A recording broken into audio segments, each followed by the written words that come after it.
Back with another video. Gonna talk about today about what really is money. What would you call money? And a long time ago, in the very, very beginning, you look at basically, before you even had dollars or really silver. What did people really use to exchange things, and why did they?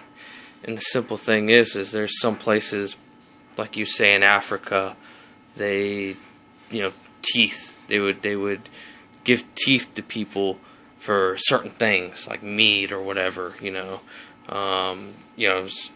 Just certain in India or all these different places, they'd give let's say feathers or something like that.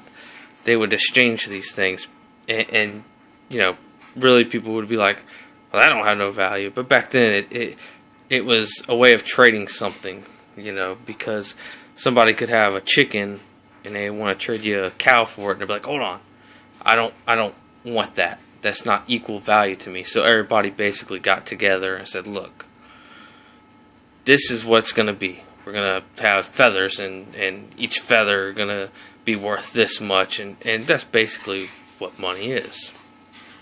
And the whole concept. And the thing is you go further down the line and understand how money has evolved and changed over times, some for the good, but some yet for even, the worse. As, Jesus was, around seeing all these people paying taxes, and basically they had silver that, they were trying to trade. Well, Jesus got so upset about it. And it wasn't because of the silver, but these people had to pay temple tax and all these other things, and it upset Jesus a lot, because he's seen this as these people were stealing from people, basically, their money, their wealth, what they had, so in those terms, yes, that was wrong. But yes, they used silver and gold back then, and it was basically the money they're supposed to use. And really, in terms, it was supposed to be without even, any kind of, pagan, they would call it, a symbol or of anything.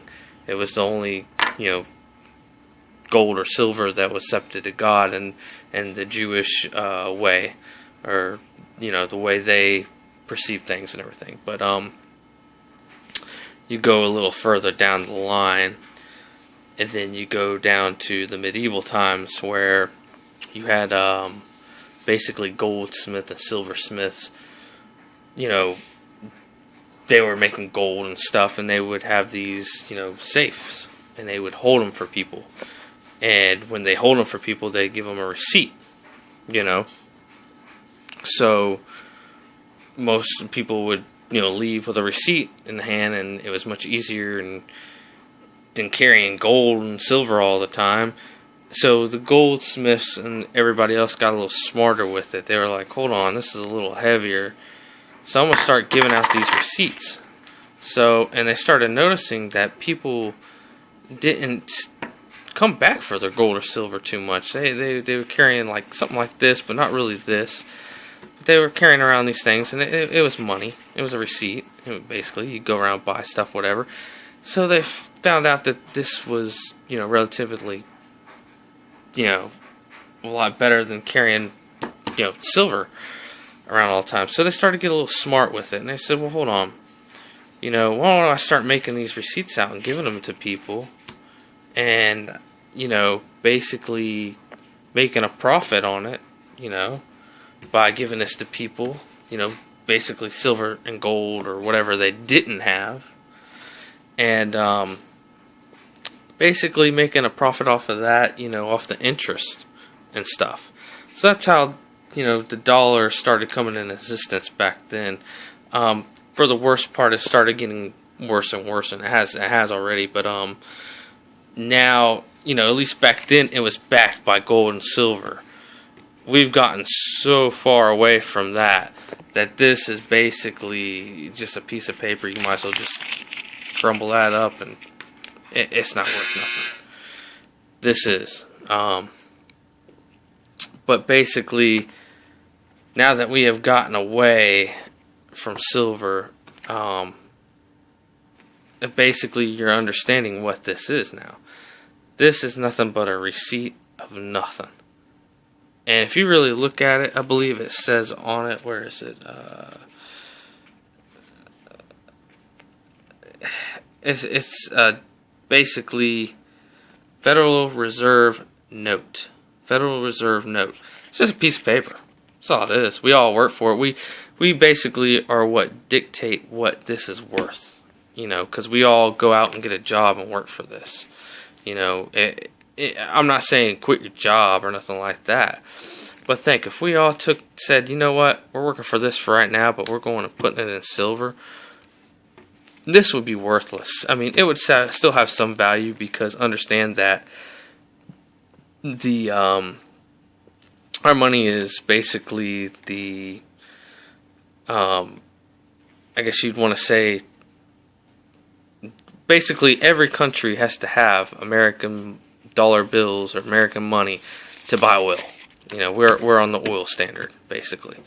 If we didn't have that, our money would be worthless. I mean, between that and us going after it.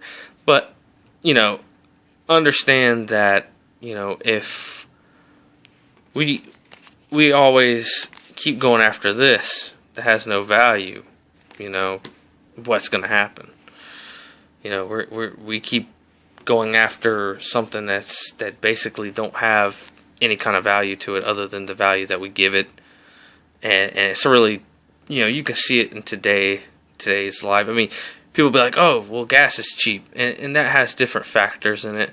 Honestly, to tell the truth, it has to do with Saudi Arabia. That has to do with our money getting inflated and deflated, and basically we're in bed with them. So we're like, hey, look, make it this way, make it that much, and we're kind of in bed with them, and they're seeing us, we're fracking. They don't want to really have us as a competitor, so they're keeping it low for now. It's going to go up, and, we're not profitable because, for the simple fact that we have unions over here, and, we got to produce, $80, $100 barrels of, oil to be profitable at all. So, you can see where they can do that and we can't. But there's reasons, behind all this, and it's not because, like Obama says, I made gas cheaper, or oil cheaper, and this, that, and that. He has nothing to do with it. Don't even listen to that. That's a bunch of lies. Really, once they can take over, basically, once it's to the point where they can shut us down and do what they got to do, they can be like a monopoly and basically raise it up as high as possible if they want. It's all a game, basically, on that part of the note. But, if you go ahead and look at the grocery stores, that's what will tell you what your money's actually worth. You go into a grocery store and realize how much it costs for food compared to what it used to be. You go, what it used to be to buy a soda at a gas station. It used to be like $1 or something like that.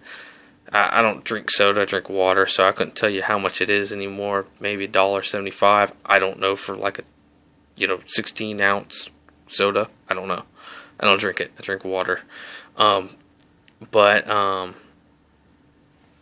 Yeah, I mean, that's where you can really figure out. When you go to the grocery store, it's like, way back when, it's like, hey, man, I used to be able to get, bigger boxes, bulkier, cheaper prices, and now you look at it and you're getting shortchanged. You're not getting, much for your money anymore. It's more expensive, less that you're getting out of it. So that's why I would say, go back to silver. I mean, it always keeps and retains its value.